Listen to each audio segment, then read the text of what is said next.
Coach Rosa, complimenti per la vittoria, oggi partita vinta sotto canestro?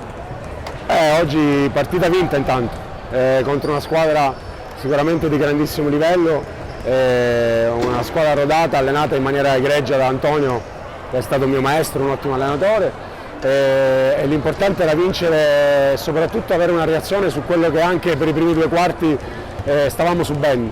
Abbiamo subito a rimbalzo in attacco in maniera mostruosa, i primi due quarti siamo andati sotto di 11 rimbalzi, avevamo fatto delle ottime difese concedendo troppi secondi tiri.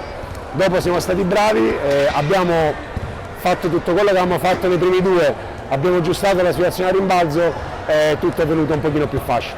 Quanto il ghiaccio al campionato dove può arrivare questa squadra? Ma noi lavoriamo giorno per giorno, abbiamo l'obiettivo che ce lo teniamo per noi, siamo una neopromossa, siamo 16esimi nel ranking di partenza, abbiamo 2 punti, li mettiamo nel cassetto e andiamo avanti.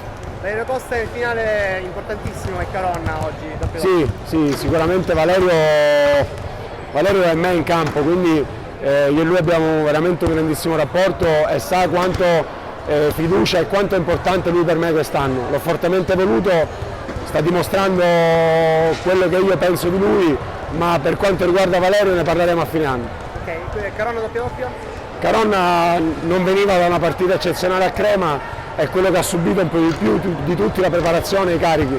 Sicuramente oggi ha fatto una gran partita, questa è Caronna che noi abbiamo bisogno, quindi Peppe sa che non abbiamo fretta. Grazie mille coach. Sì.